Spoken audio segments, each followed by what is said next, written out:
नमस्कार, मी सरिता कौशिक. झिरो अवरच्या 90व्या भागात तुमचं स्वागत. आजच्या भागात दोन महत्त्वाच्या विषयांचं विश्लेषण आपण करणार आहोत. संसदेत सुरू असलेलं निलंबन सत्र आणि विरोधकांच्या इंडिया आघाडीची बैठक. तर दुसरा विषय मराठा आरक्षणावरच्या सर्वात मोठ्या घडामोडीचा.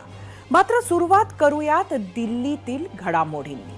लोकसभा निवडणुकांसाठी भाजपच्या अब की बार 400 पार च्या घोषणेला काठ देण्यासाठी इकडे विरोधकांनीही अनेक राजकीय पक्षांची मोठ बांधली आणि Indian national developmental inclusive alliance या आघाडीची पहिली बैठक पाटण्यात झाली.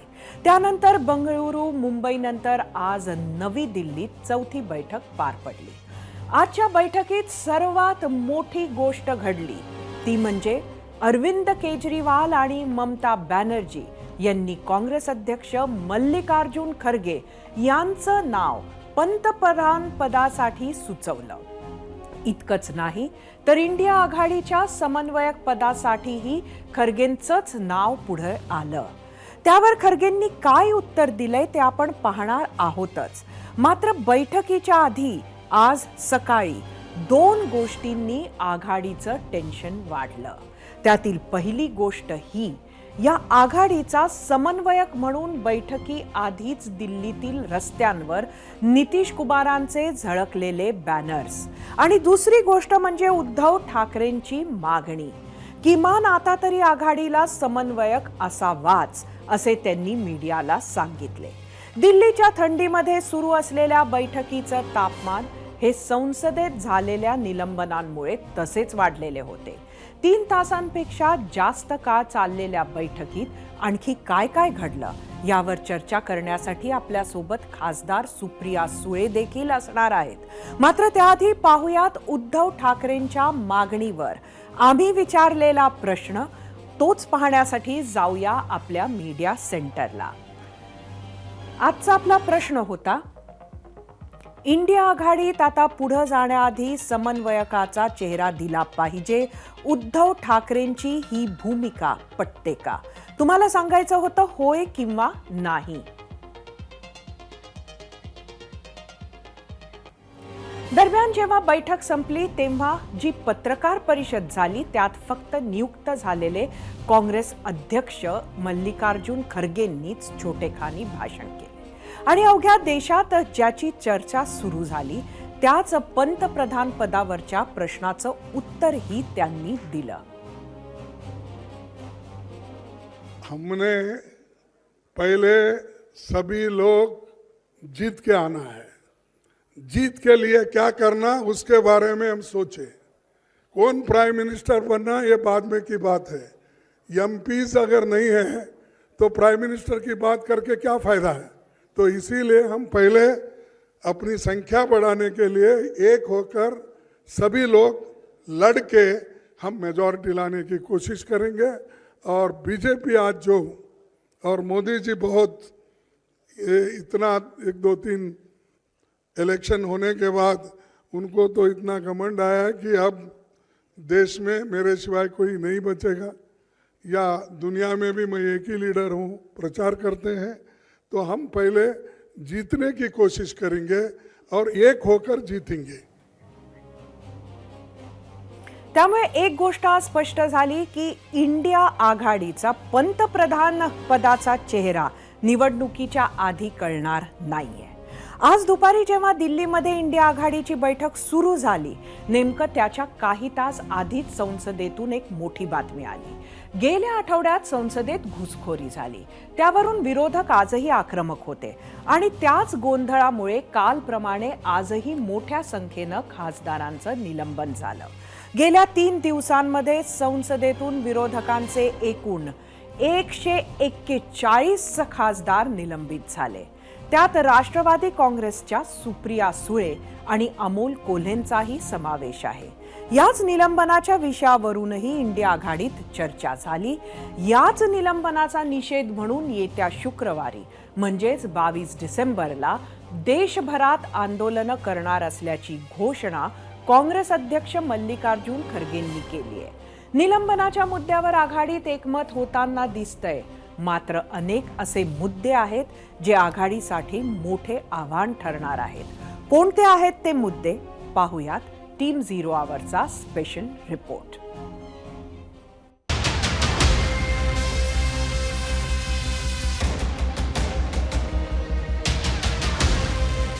चार बैठका, 28 राजकीय पक्ष, 50 पेक्षा जास्त राजकीय नेते, अजेंडा एकच मात्र आव्हानं अनेक. त्यातलं सर्वात मोठं आव्हान आज उद्धव ठाकरेंनी उघडपणे बोलून दाखवलं.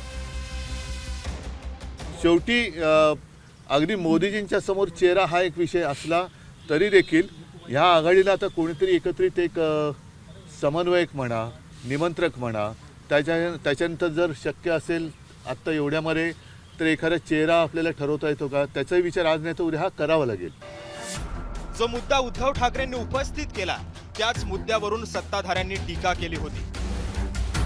मोदींनी तर इंडिया आघाडीला घमंडिया आघाडी असं नवं नावच ठेवलं होतं. टोळी जमली आहे मात्र नेताच नाहीये असं म्हणत आघाडीवर अनेकांनी टीकाही केली. इंडिया आघाडी समोरची आव्हानही अनेक आहेत. त्यातलं सर्वात मोठं आव्हान म्हणजे आघाडीचा सर्वमान्य समन्वयक.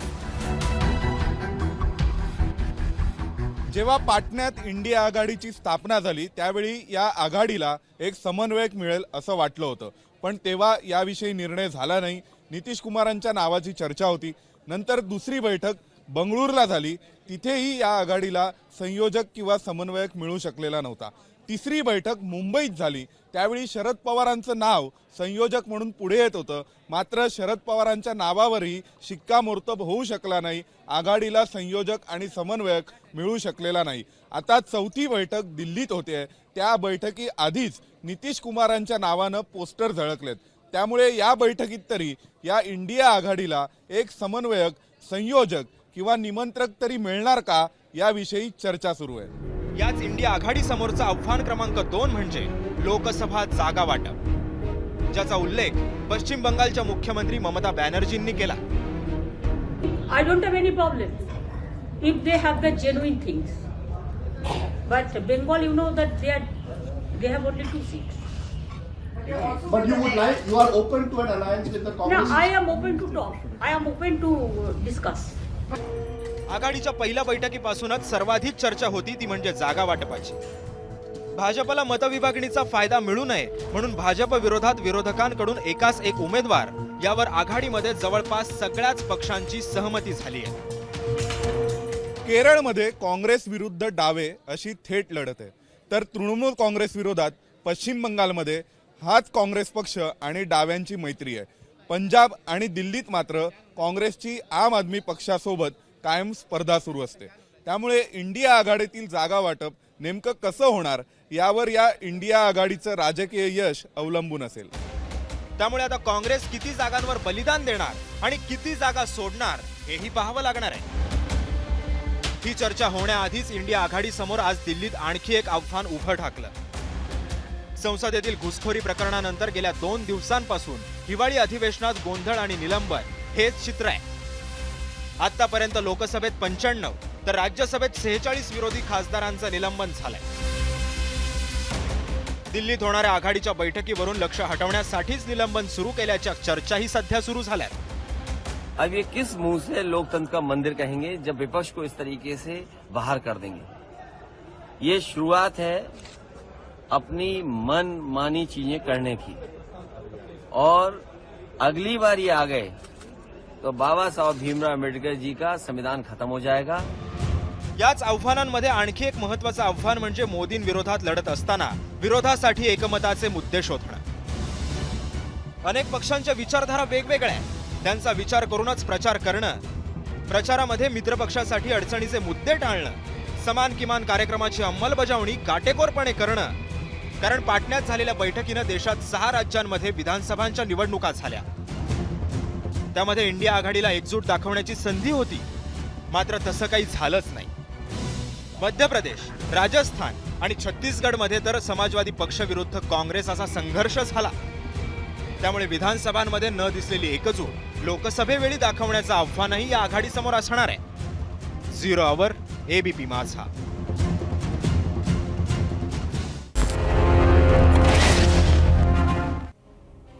स्वतंत्र भारताच्या इतिहासात आजपर्यंत झालेल्या लोकसभा निवडणुकांमध्ये काँग्रेसनं 400 पेक्षा कमी जागा कधीही लढवल्या नाहीयेत. त्यामुळे जर रनर अप फॉर्म्युला लागू झाला तर काँग्रेसला जवळपास 260 जागाच मिळतील. त्यातही महाराष्ट्रात काँग्रेसला अवघ्या 8 जागा असतील. हे सगळं काँग्रेस मान्य करणार का? गेल्या लोकसभा निवडणुकीत 190 जागांवर भाजप आणि काँग्रेस आमने सामने लढत होते. त्यापैकी फक्त 14 ठिकाणी काँग्रेसला विजय मिळाला होता, तर 176 ठिकाणी भाजपा जिंकलं होतं. अशा सगळ्या परिस्थितीत काँग्रेस 400 पेक्षा कमी जागा लढणार का हे पाहावं लागेल. आता वेळ झाली आहे आजच्या प्रश्नावरच्या प्रतिक्रिया पाहण्यासाठी, आणि त्यासाठी आपण जाऊया आपल्या मीडिया सेंटरला. आजचा आपला पहिला प्रश्न तुम्हाला परत एकदा सांगते. इंडिया आघाडीत आता पुढे जाण्यासाठी समन्वयकाचा चेहरा दिला पाहिजे. उद्धव ठाकरेंची ही भूमिका पटते का? सोशल मीडियावर आपल्याला प्रतिक्रिया आल्या आहेत, त्या बघूया. एक्सवरून तेजस सुरवसे: नरेंद्र मोदींच्या तोडीचा नेता विरोधी पक्षाकडे नाही आणि तयारही होऊ शकत नाही, त्यामुळे विरोधकांनी चेहरा देऊनही काही उपयोग होणार नाही. यूट्यूबवरून श्रीनिवास: इंडियावाल्यांना उद्धव ठाकरेंची गरज वाटते की ओझे वाटते ते पहिले समजून घेणे गरजेचं आहे. यूट्यूबवरून सुजाता महाले: इंडिया आघाडीकडे पात्र उमेदवार आहे का, हा मुद्दा महत्त्वाचा आहे. यूट्यूबवरून किरण शेलार: समन्वयक दिला की पराभवाचे खापर फोडता येईल त्याच्या डोक्यावर. इंस्टाग्रामवरून आदित्य देशमुख: उद्धवच त्यांच्या अस्तित्वाची लढाई लढत आहेत.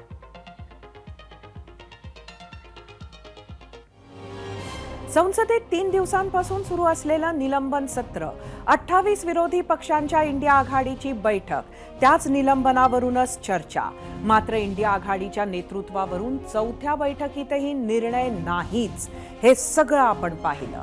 मात्र त्या बैठकीत नेमकं काय काय घडलं हेच जाणून घेण्यासाठी आपण जाऊयात आपल्या गेस्ट सेंटरला, जिथे आपल्या सोबत आहेत खासदार सुप्रिया सुळे.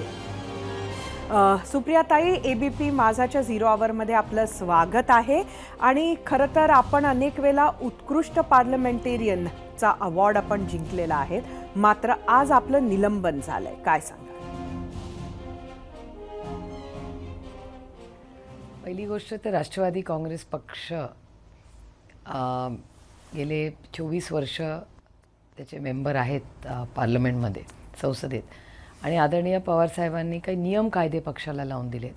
त्याच्यामध्ये राष्ट्रवादी काँग्रेस पक्षाचा कुठलाही खासदाराला वेलमध्ये जाण्याचा परवानगी नाही आहे. त्याच्यामुळे आम्ही कधीच वेलमध्ये जात नाही, किंवा साधारणपणे ते होर्डिंग्स दाखवणं वगैरे असल्या गोष्टी साधारणपणे आम्ही करत नाही. आणि दुर्दैवाने ज्या पद्धतीने, म्हणजे जी हुकुमशाही या देशात चाललेली आहे, तुम्ही बघताय ज्या पद्धतीने 150 खासदारांचं निलंबन झालं आहे, अतिशय दुर्दैवी आहे आणि लोकशाहीला न शोभणार आहे. आणि आमची चूक काय आणि आमची मागणी काय? आमची चूक काय तर सरकारला प्रश्न विचारणे. आणि आमच्या मागण्या काय आहेत? आमची मागणी होती की मागच्या आठवड्यामध्ये जो हल्ला पार्लमेंटमध्ये झाला, ते हल्ला करणारी जी मुलं होती त्यांना पास कोणी दिला होता? तर भारतीय जनता पक्षाच्या एका खासदाराने. मग त्या खासदाराला हे माहिती होतं का? मग ही मुलं आली कुठून? त्याचं कारण काय? तो टेअर गॅस. आणि हा सुरक्षिततेचा म्हणजे फक्त काय खासदारांची सुरक्षितता नाही, तिथे राज्यसभेची मोठी टीम असते, मीडिया असते, पोलीस यंत्रणा असते, खूप लोक त्या वास्तूत असतात. आणि तुम्ही देशाला काय सिग्नल देताय? जर पार्लमेंटसारख्या बिल्डिंगमध्ये जिथे देशाचे प्रधानमंत्री असतात, व्हाईस प्रेसिडेंट असतात, स्पीकर असतात, ह्यासारख्या ठिकाणी जर अशी गोष्ट होऊ शकते, तर सर्वसामान्य माणसांनी जो रस्त्यावर एका विश्वासाच्या नात्याने चालतो त्याच्या कॉन्फिडन्सचं काय होणार? हा पहिला मुद्दा. आम्ही एवढीच विनंती करत होतो की ह्या देशाचे होम मिनिस्टर जे आहेत त्यांनी यावं आणि माननीय अमित शहानी आमच्याबरोबर चर्चा करावी, आम्हाला मार्गदर्शन करावं की त्यांना काय माहिती मिळाली आहे. आणि संपूर्ण देशाला देशाच्या गृहमंत्र्यांनी सांगावं. ते बाहेरही बोललेले आहेत, जर ते बाहेर बोलू शकतात तर पार्लमेंटमध्ये बोलायला काहीच हरकत नव्हती आणि आमचा काही विरोध नव्हता. आमचं म्हणणं आहे जी घटना झाली ही दुर्दैवी झाली, त्याचं राजकारण आम्हाला करायचं नाही, पण ही घटना झाली आहे त्याची चर्चा ही संसदेत झालीच पाहिजे. संसद आहे कशासाठी? ही लोकशाही आहे, लोकशाहीमध्ये चर्चा तर झालीच पाहिजे आणि हा अधिकार आपल्याला आपल्या संविधानात भारतरत्न डॉक्टर बाबासाहेब आंबेडकरांनी दिलेला आहे आणि त्या चौकटीत आम्ही जे काही म्हणत होतो ते त्या संविधानाच्या चौकटीतच मागत होतो. हा पहिला मुद्दा. आणि त्याबरोबर अमोल कोल्हे आणि मी आमच्या दोघांच्याही मतदारसंघात आणि ज्या राज्यातून आम्ही निवडून जातो तिथे शेतकऱ्यांचे प्रश्न प्रचंड गंभीर झालेले. कांदा असेल, मागच्या आठवड्यात तुम्ही इथेनॉलमधली परिस्थिती असेल, दुधाचा प्रश्न असेल, या सगळ्या प्रश्नांवर आम्हाला चर्चा हवी होती. हीच आमची मागणी होती. आता शेतकऱ्यांना न्याय द्या आणि पार्लमेंटमध्ये जो हल्ला झाला त्याच्यावर चर्चा करण्यासाठी माननीय गृहमंत्र्यांनी यावं आणि सविस्तर आमची ऐकून घ्यायची तयारी होती. आम्ही ऐकण्यासाठीच बसलो होतो तिकडे. तर एवढ्या पण अपेक्षा जर करणं चुकीचं असेल तर आता ह्याच्यावर काय म्हणजे अजून काही बोलायची गरजच नाही. आणि एवढी मागणी केल्यासाठी 150 खासदार निलंबन होतात, हा अन्याय नाही का? आणि अन्याय नाही, त्याच्या पुढे मी जाऊन म्हणेन ही दडपशाही आहे. मी आणीबाणीमध्ये फार लहान होते, आणीबाणीबद्दल मी वाचलेलं आहे. अर्थातच तुम्ही बघताय या देशामध्ये आणीबाणीच झाली आहे आणि इथपर्यंत सीमित नाही आहे. त्यांनी जी बिलं आम्हाला काढल्यानंतर घेतलेली आहेत तिथं आणखीन चिंताजनक आहेत. सुप्रियाजी, अजून एक मुद्दा आजच्या इंडिया आघाडीच्या बैठकीतला होता, तो म्हणजे असं की आज समन्वयक मिळेल असं वाटलं होतं, मात्र समन्वयक मिळालेला नाही आहे. त्यात कुठंतरी मल्लिकार्जुन खरगे यांचं नाव ममता बॅनर्जींनी पंतप्रधान पदासाठी पुढं केलं असं कळतंय. हे खरं आहे का? नाही, इंडियाची आमची सीट शेअरिंगची मीटिंग होती, त्याबद्दल सविस्तर चर्चा ती मगाशी खडके साहेबांनीच स्वतः ब्रीफिंग केलं आहे, त्याच्यामुळे वेगळं मला बोलायची काही गरज वाटत नाही आत्ता. पण इंडिया आघाडीचं काम अतिशय उत्तम पद्धतीने, अतिशय उत्तम सगळ्यांमध्ये आज चर्चा झाली. खूप मनाला समाधान वाटेल अशी चर्चा झाली. पण मला असं वाटतं इंडियाची मीटिंग तर चालूच राहिल्याच पाहिजेत, पण इंडियाची जबाबदारी आज वाढलेली आहे. याचं कारण की 3 विधेयक केंद्र सरकारने आणले, एक गृहमंत्र्यांनी आणले ज्याच्यात सगळ्या पॉवर, म्हणजे उद्या तुम्हाला जर अटक केली तर तुम्हाला 90 दिवस बेलही मिळणार नाही असं एक विधेयक त्यांनी आणलेलं आहे. हा पहिला मुद्दा. दुसरा मुद्दा, कुणाचाही या देशात काश्मीर टू कन्याकुमारी तुमचा फोन टॅप करायचा, तुमचा फोन रेकॉर्ड करायचा अधिकार हा सरकारला आहे. त्यांनी काही कारणं त्याच्यात घातलेली आहेत. आधी फक्त देशामध्ये काही अडचण असेल किंवा टेररिस्ट असेल अशासाठी होतं. आता सरकारला वाटलं की नाही ह्याच्यात काहीतरी गडबड दिसते तर ह्या देशातल्या कुठल्याही नागरिकाचा फोन ते रेकॉर्ड करू शकतात. हे दुसरं विधेयक. आणि तिसरे विधेयक की जगामध्ये भारताबद्दल कुठलाही लेख आला तर तो जर भारतात छापायचा असेल तर आपल्याला केंद्र सरकारची परवानगी घ्यायला लागेल. म्हणजे प्रेसला परवानगी नाही, सामान्य नागरिकांना कधीही कोणी अटक करू शकतं आणि बेल न देता तुम्हाला तो पोलीस अधिकारी आत ठेवू शकतो. आणि तिसरा महत्त्वाचा मुद्दा की तुमचे कोणाचेही फोन, कोणाचेही, फक्त आम्ही राजकीय विषय नाही, प्रेक्षकांपैकी जे आज माझा इंटरव्ह्यू बघतायत त्यांचाही प्रत्येकाचा फोन हा केंद्र सरकार कुठलीही परवानगी न घेता रेकॉर्ड करू शकतो. हे किती चिंताजनक आहे मला सांगा. ही आणीबाणी नाही तर काय? 150 खासदारांना तुम्ही काढता, असं विधेयक 3 विधेयक आणता, याचा अर्थ आम्ही काय समजायचं? ही आणीबाणीच आहे. आणि त्याच्यामुळे आणि योगायोगाने आजच इंडियाची बैठक होते तर मला विचाराल तर हे विधेयक आणि ज्या पद्धतीने 150 खासदारांचं निलंबन झालं, मला विचाराल तर इंडियाची जबाबदारी प्रचंड वाढली आहे. ह्या देशामध्ये जर लोकशाही आपल्याला जिवंत ठेवायची असेल तर पूर्ण ताकदीने आज इंडियाला प्रचंड काम करून हे लोकांपर्यंत येऊन, आणि इंडिया किंवा एका व्यक्तीच्या विरोधात नाही आहे, ही या देशाच्या संविधानासाठी ही लढाई पूर्ण ताकदीने लढावी लागणार आहे.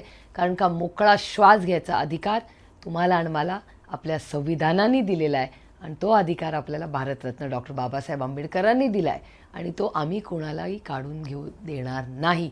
कितीही किंमत मोजावी लागेल तरी मोजू, लढू, पण तुम्हाला मोकळा श्वास कसा घेता येईल ह्याच्यासाठी पूर्ण ताकदीने ह्या महाराष्ट्र आणि देशाच्या मायबाप जनतेच्या स्वातंत्र्यासाठी असंख्य लोकांनी त्यांचं आयुष्य जेलमध्ये केलं किंवा त्यांनी त्यांचा प्राणही दिला आहे.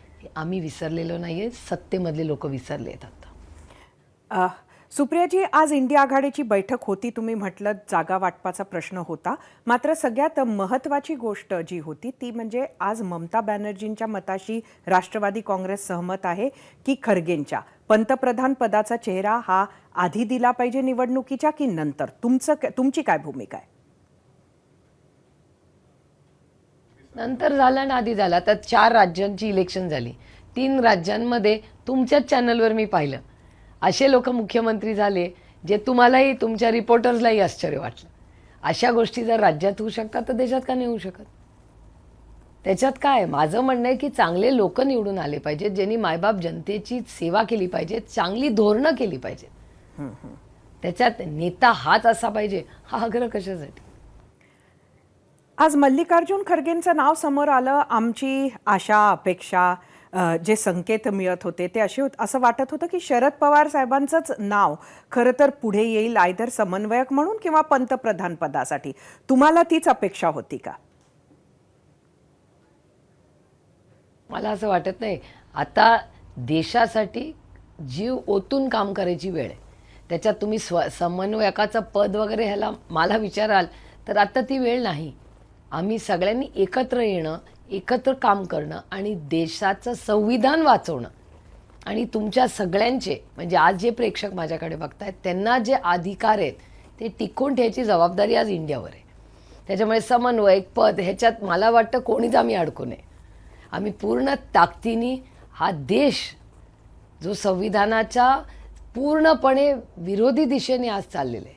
150 खासदार तुम्ही काढता, 150 खासदार या देशाच्या मायबाप जनतेचा आवाज म्हणून आम्ही जातो. 150 गुणिले 25 लाख लोकांचा एक लोकसभेचा मेंबर म्हणजे 25 लाख मतदार आहेत. त्याच्या तुम्ही हिशोब करा. म्हणजे करोडो लोकांचा आवाज म्हणून आज 150 लोक जी निवडून आली आहेत आणि विरोधात बोलायचंच नाही. ही दडपशाही आणि आणीबाणी. आपण आज जी बैठक घेतली तर ती बैठक खरं तर जागा वाटपासाठी होती, आपण स्वतःच सांगितलं. पण खरंच इंडिया आघाडीमध्ये जागा वाटप इतकं सोपं आहे का? हो, अर्थातच काही फार अवघड नाही होते काम. If there is a will there is a way. जेव्हा आपल्याला इच्छा असते ना तेव्हा प्रश्नच येतच नाही. तेव्हा आपल्याला सोल्युशन मोडमध्येच काम करायचं असतं. तेव्हा काय त्याच्यात आणि थोडंसं प्रत्येकाला पुढे मागे करायला लागतं. त्याच्यात गैर काय?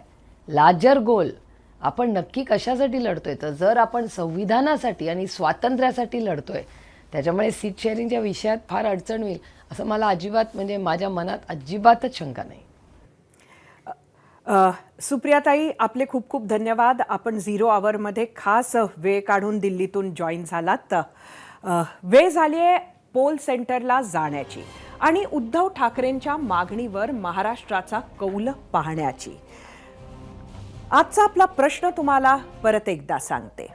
इंडिया आघाडीत आता पुढे जाण्यासाठी समन्वयकाचा चेहरा दिला पाहिजे. उद्धव ठाकरेंची ही भूमिका पटते का? खरं तर आपल्याला कळलं आहे की आज समन्वयक इंडिया आघाडी देऊ शकलेली नाही आहे. मात्र ह्या प्रश्नावर यूट्यूबवर आपल्याला 24,000 मतं आलीत आणि होय म्हणणारे 90% लोक आहेत. 10% लोकांचं म्हणणं आहे नाही. इंस्टाग्रामवर एकूण 3,000 मतं. 82% लोकांनी होय म्हटलं, 18% नाही. बघूया फेसबुकवर काय आहे कौल. 70% लोकांनी होय म्हटलंय, 30% नाही. एक्सवर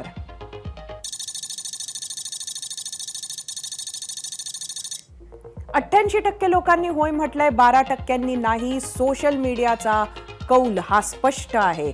आता पुढे जाण्याआधी उद्धव ठाकरेंची जी भूमिका आहे, समन्वयकाचा चेहरा दिला पाहिजे इंडिया आघाडीनं, तेच सोशल मीडियावरच्या लोकांना सुद्धा वाटतंय. मात्र तो चेहरा मिळू शकलेला नाहीये. टीम आणि ग्रुप यांच्यात फरक असतो. काही महत्वाकांक्षी खेळाडूंना एकत्र येऊन खेळायचं ठरवलं म्हणजे त्याची टीम बनतेच असं नाही. आपला क्षणिक स्वार्थ बाजूला ठेवण्याची वृत्ती नसेल, रोलबाबत कुणालाच क्लॅरिटी नसेल, जबाबदारीची जाणीव नसेल, दिलेली जबाबदारी पार पाडण्यासाठीच्या अधिकारांचा योग्य वाटप नसेल, कॅप्टन कमालीचा इन्सेक्युअर असेल, कॅप्टनचा टीमवर आणि टीमचा कॅप्टनवर भरोसा नसेल, खेळाडूंमध्ये संघ भावना नसेल, तर तो फक्त ग्रुप बनून राहतो, त्याची टीम बनत नाही. आणि असा ग्रुप जिंकणं तर दूर, लढणं सुद्धा दूर, असा ग्रुप लढाईच्या मैदानात जाईपर्यंतच अंतर्विरोधानं कोलमडण्याची शक्यता जास्त असते. गेल्या काही काळात आपण महाराष्ट्राच्या राजकारणात हे घडताना पाहिलंय. 28 पक्षांच्या इंडिया आघाडीत ही नक्की टीम आहे की ग्रुप? घोडा मैदान जवळ आलेलं असताना आणि निवडणुकांचे पडघम कानावर पडत असताना इंडिया आघाडीच्या डोळ्यांना अद्याप समन्वयक दिसलेला नाहीये. समोर मोठं आव्हान आहे. कसलेला, स्वतःला सिद्ध केलेला आणि प्रचंड आत्मविश्वासानं भरलेला नेता आहे. त्याने उत्तम पद्धतीनं बांधलेली आणि जिंकण्यासाठी आसूसलेली टीम आहे. टीम मोदीचा सामना करायचा असेल तर इंडिया आघाडीला ग्रुपकडून टीमकडे प्रवास वेगानं करावा लागणार आहे आणि हा प्रवास वाटतो तेवढा सोपा नसेल. म्हणायला आज मोठी बातमी मिळेल असं वाटत होतं, तीही मराठा आरक्षणाबद्दल. कारण आज चर्चेनंतर विधानसभेत खुद्द मुख्यमंत्री या विषयावर निवेदन देणार 4 वाजता आणि त्यामुळं कामकाज तोपर्यंत पूर्ण करावे असे अध्यक्षांनी सभागृहाला सूचित केले. 24 डिसेंबरची आरक्षणाची डेडलाईन मुख्यमंत्र्यांनीच मान्य केली होती आणि ती अगदी समोर येऊन ठेपली असताना एकनाथ शिंदेंनी बरेच मोठे निवेदन केले. पुन्हा एकदा कायद्याच्या चौकटीत राहून टिकणारं, इतर समाजाच्या आरक्षणाला धक्का न देता मराठ्यांना आरक्षण देणार असल्याची ग्वाही आज विधानसभेत शिंदेंनी दिली. तसंच महिन्याभरात राज्य मागासवर्ग आयोगाचा अहवाल येईल, त्याचं अवलोकन करून फेब्रुवारीत विशेष अधिवेशन बोलावून आवश्यकतेनुसार मराठ्यांना आरक्षण देणार असल्याचंही जाहीर केलं. पण ही घोषणा करताना आरक्षणासाठी सरकार कटिबद्ध असल्याचंही सांगत मराठ्यांना संयम राखण्याचंही आवाहन त्यांनी वारंवार आपल्या निवेदनातून केलंय. पाहूया.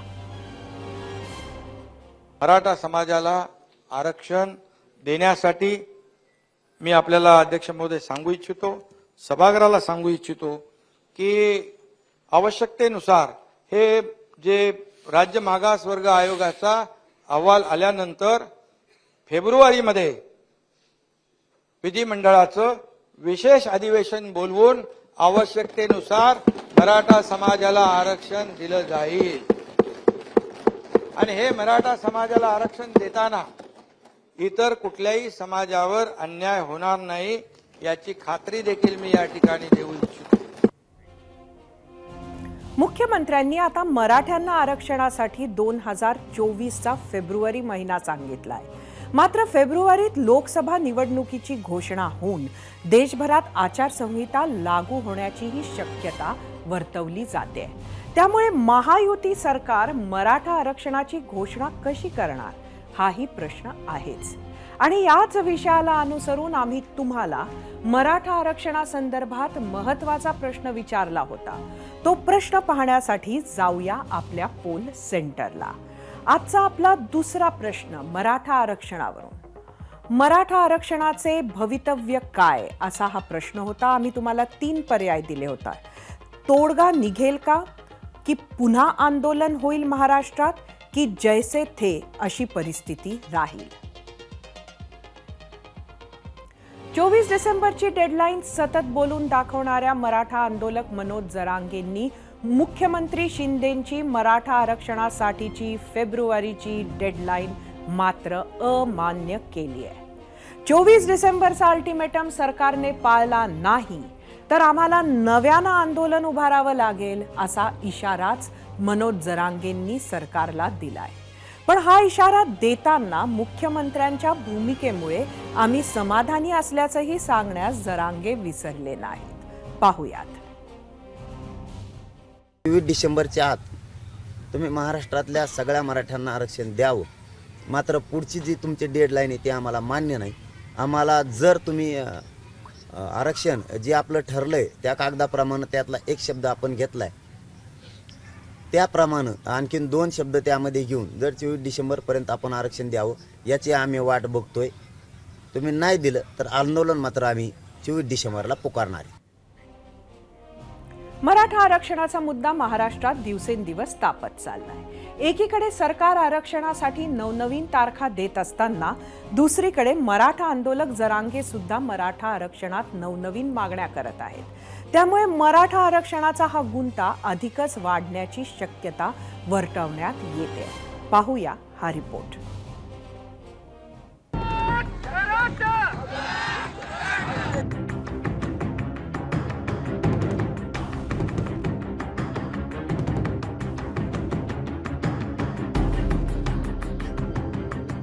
मोर्चे, उपोषणं, उग्र आंदोलनं, दगडफेक, जाळपोळ आणि सरकारला अल्टिमेटम. हा आतापर्यंतचा मराठा आरक्षणासाठीचा प्रवास राहिलाय. मराठा आंदोलक मनोज जरांगेंनी मराठ्यांना ओबीसी मधनं आरक्षणाची मागणी करत राज्य सरकारला 24 डिसेंबरची डेडलाईन सुद्धा दिली. कुणबी प्रमाणपत्र महाराष्ट्राला दिल्याशिवाय आंदोलन बंद होणार नाही. 24 डिसेंबरपर्यंत त्यांना वेळ दिलेला आहे मराठा समाजानं. आम्ही तोपर्यंत डिस्टर्ब नाही करणार त्यांना. मग नावेलाज आम्हाला पुढचं आंदोलन जाहीर करावं लागेल. मराठा समाजानं सरकारला दिलेली डेडलाईन संपायला अवघे 5 दिवस शिल्लक आहे. अशातच मनोज जरांगेंची अजून एक बदललेली मागणी. आईकडे कुणबी प्रमाणपत्र असेल तर मुलांनाही ओबीसीचा लाभ देण्याची जरांगेंची नवी मागणी आहे.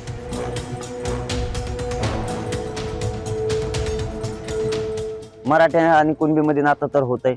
विदर्भ पश्चिम महाराष्ट्र एकमेकांचा रोटीपिटी व्यवहार आहे. ती आई ज्यावेळेस इकडं जे जमलेलं असतं ज्यावेळेस लग्न होऊन इकडे येते त्यावेळेस ती ओबीसीच राहते पण मुलं ओपन मध्ये. म्हणजे आईच्या जातीचा सुद्धा त्याला फायदा झाला पाहिजे. मनोज जरांगेंच्या नव्या मागणीमुळे ओबीसी समाज आणि नेते आक्रमक झाले. मनोज जरांगे पाटील यांच्या सूचना म्हणा मागण्या म्हणा ह्या दिवसेंदिवस एक एक वाढतच जातात. आता हे परत मागणी मान्य करायची झाली तर मग शेड्यूल कास्टच्या याच्यामध्ये काय करायचं. शेड्यूल कास्टचं जे रिझर्वेशन त्याच्यात पण काय करायचं. दलित आणि आदिवासी यांचं सुद्धा रिझर्वेशन आहे. मग तिथे काय कुठला क्रायटेरिया लावायचा. आपल्याकडे प्रथा आहे की वडिलांचं नाव लावण्याची वडिलांची जात लावण्याची असं मला वाटतं. ती मागणी करायची असेल तर कुठल्या एका जातीसाठी होणार नाही. ओबीसीमध्ये जेवढ्या 400 जाती येतात त्या सर्व जातीकरता तो नियम लागू करावा लागेल आणि तो नुसत्या ओबीसी करता होणार नाही तर SC, ST आणि ओबीसी या तिन्ही कॅटेगरी करता तशा प्रकारे नियमामध्ये बदल करून आईची जी जात असेल ते पोराला देण्यात यावी अशा प्रकारचा निर्णय तोही केंद्र सरकारला करावा लागेल. दरम्यान न्यायमूर्ती शिंदे समितीकडनं देण्यात आलेल्या अहवालाची माहिती ABP माझाच्या हाती लागली आहे.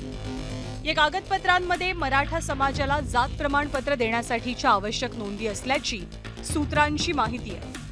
शिंदे समितीनं सादर केलेल्या अहवालामध्ये मराठा कुणबी, कुणबी मराठा अशा 54 लाख नोंदी मिळाल्याची नोंद असल्याचं बोललं जात आहे. मात्र या अहवालावरती मनोज जरांगेंनी शंका उपस्थित केली आहे. इतक्या थोड्या नोंदी म्हणजे हे थोडं शंका घेण्यासारखं आहे. ताकदीनं जर कामाला लावली तर लाखानं पुन्हा एकदा सापडते 100%. आणि सरकारनं ती करावं ही सरकारला विनंती. मराठवाड्यातल्या नोंदी जास्तीच्या खूप सापडतात. काय अधिकारी जाणून बुजून सापडत नाहीये. असूनही अहवाल निरंक पाठवायला लागले ते नाही म्हणून पाठवायला लागले आणि ज्यावेळेस खाजगीत शोधले तर नोंदी सापडल्या. शिंदे समितीच्या अहवालावर आणि मनोज जरांगेंच्या नव्या मागणीवर आधी मंत्रिमंडळाच्या उपसमितीच्या बैठकीत त्यानंतर मुख्यमंत्र्यांच्या निवासस्थानी दोनही उपमुख्यमंत्र्यांसह चर्चा झाली. पण जरांगेंच्या नव्या मागणीवर तुर्तास तरी निर्णय होणार नसल्याची सूत्रांची माहिती आहे. मराठा आणि ओबीसी समाजात आरक्षणावरनं खदखद आहे. मराठ्यांना सरसकट कुणबी दाखल्यांच्या मागणीला ओबीसींचा विरोध असून रस्त्यावर आणि न्यायालयीन संघर्ष सुरू आहे. मंत्र्यांकडून सुद्धा वादग्रस्त वक्तव्य होत आहे. सामाजिक घडी सुरळीत राहण्यासाठी सुद्धा दोन समुदायांमध्ये तेढ राहणं चांगलं नाही. त्यामुळे सरकार मराठा आणि ओबीसी या दोनही समाजांच्या भावनांचा आदर ठेवून लवकरच समाधानकारक मार्ग शोधेल अशी आशा बाळगण्यास हरकत नाही. ब्युरो रिपोर्टसह टीम 0 आवर, एबीपी माझा.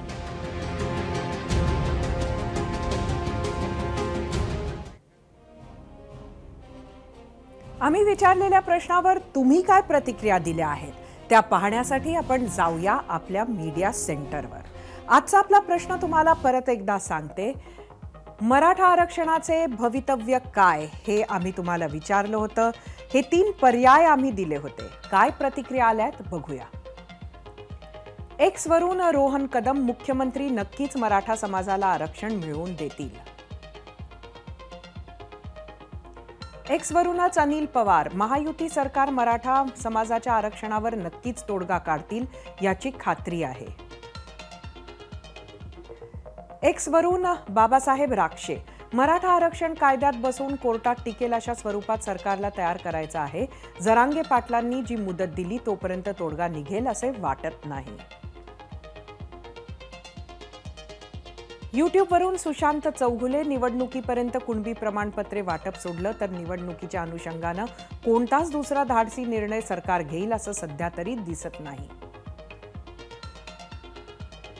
युट्यूबवरून शेळके, सरकार फक्त वेळ काढूपणा करणार. फेसबुकवरून राहुल मांडवे, हे सरकार आरक्षण देणार नाही. फेसबुकवरून सुनील घोडके, 54 लाख नोंदी सापडल्या आहेत त्यामुळे नक्की सरसकट आरक्षण मिळणार. इंस्टाग्रामवरून कार्तिक वनारसे, तोडगा काढावाच लागेल नाहीतर सरकारला येणाऱ्या निवडणुकीत मराठा समाजाचा रोष परवडणार नाही. इंस्टाग्रामवरून संकेत मडजे, तोडगा नाही निघाला तर 25 डिसेंबर पासून पुन्हा आंदोलन. आम्ही विचारलेल्या प्रश्नावर तुम्ही काय कौल दिला आहे तो पाहण्यासाठी जाऊया आपल्या पोल सेंटरला. आजचा आपला प्रश्न मराठा आरक्षणाला घेऊन होता. मराठा आरक्षणाचे भवितव्य काय? हे 3 पर्याय आपल्या समोर होते. युट्यूबवर एकूण 16,000 मतं आलेली आहे. 26% लोकांनी तोडगा निघेल असं म्हटलंय तर 22% लोकांना पुन्हा आंदोलन होईल असं वाटतंय तर 52% लोकांना मात्र वाटतंय जैसे थे तशीच परिस्थिती राहील. पुढे बघूया. इंस्टाग्रामवर एकूण 4,000 मतं.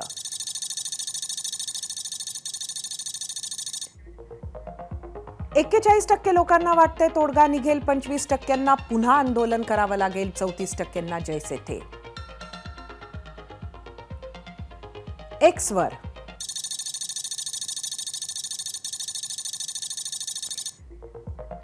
30% लोकांना वाटतंय तोडगा निघेल, 18% पुन्हा आंदोलन करावं लागेल असं वाटतंय तर 52% वाटतंय जैसे थेच राहील. निर्णय घेण्याच्या अनेक पद्धती आपण पाहिल्या, ऐकल्याही आहेत. काही नेते तात्काळ निर्णय घेण्यासाठी प्रसिद्ध आहेत. ते थेट एक घाव 2 तुकडे करतात. काही नेते दुसऱ्यावर निर्णय घेणं सोपवतात.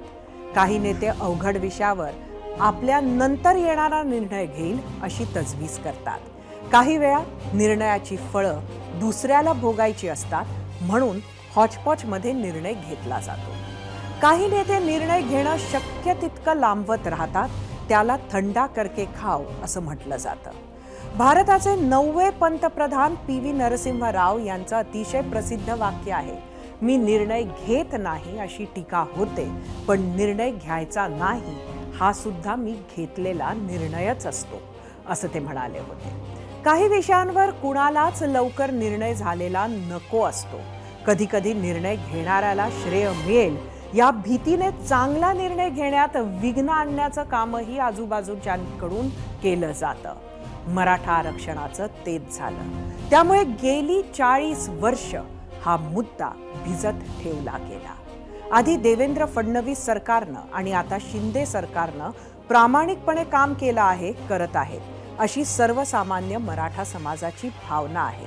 आता शॉर्टकट घेतला तर पुढे वाट बिकट बनते याची जाणीवही मराठा समाजातील अनेकांना आहे. एकनाथ शिंदेंनी मराठा आरक्षणासाठी फेब्रुवारीचा मुहूर्त काढला आहे. मराठा समाज तोपर्यंत संयमानं वाट पाहिल का हे मात्र आपल्याला कळेलच. दरवर्षी हिवाळी अधिवेशन सुरू असताना भाजपचे आमदार एक दिवस राष्ट्रीय स्वयंसेवक संघाच्या रेशीमबाग कार्यालयात जातात. तिथे आद्य सरसंघचालक डॉक्टर हेडगेवार आणि द्वितीय सरसंघचालक गोळवलकर गुरुजी यांच्या स्मृतीस्थळाचं दर्शन घेतात आणि संघ प्रचारकांकडून दिल्या जाणाऱ्या बौद्धिकमध्ये सहभागी होतात. यंदा भाजप आमदारांसह मित्र पक्ष असलेल्या शिवसेना आणि राष्ट्रवादी काँग्रेसच्या आमदारांनाही बोलवण्यात आले होते. शिंदे गटाचे काही आमदार पहिल्यांदाच सहभागी होत होते, तर अजित पवार यांच्यासह त्यांच्या गटाच्या आमदारांनी या कार्यक्रमापासून दूर राहणं पसंत केलं. यावेळी संघानं दिलेल्या पंचसूत्रीत जातीय विषमता नष्ट करणे हे महत्त्वाचे. एका बाजूला आपण जात नष्ट व्हावी असे म्हणतो आणि दुसऱ्या बाजूला जात गणना करतो असे म्हणत जात गणना नको ही भूमिका संघानं स्पष्ट केली. राजकीय स्वार्थासाठी अशा मागण्या होत असतात अशी ही भूमिका संघाचे विदर्भ सहसंघचालक श्रीधरराव गाडगे यांनी मांडली. त्यावर अपेक्षेप्रमाणे दिवसभर प्रतिक्रिया येत होत्या. संघाचा विचार ज्ञानेश्वर आणि फुलेंचा विचार आहे, मात्र अनेक कारणांसाठी जातगणना गरजेची आहे असं मत छगन भुजबळ यांनी मांडलं. तर जातीय जनगणना कुठेच होत नाही, ती सोशो इकॉनॉमिक कास्ट सेन्सस आहे अशी माहिती मंत्री सुधीर मुनगंटीवार यांनी दिली. या बातमीसोबतच 0 आवरमध्ये आता इथेच थांबूयात. उद्या रात्री 7:56 पुन्हा भेटूयात. तोवर पाहत रहा एबीपी माझा.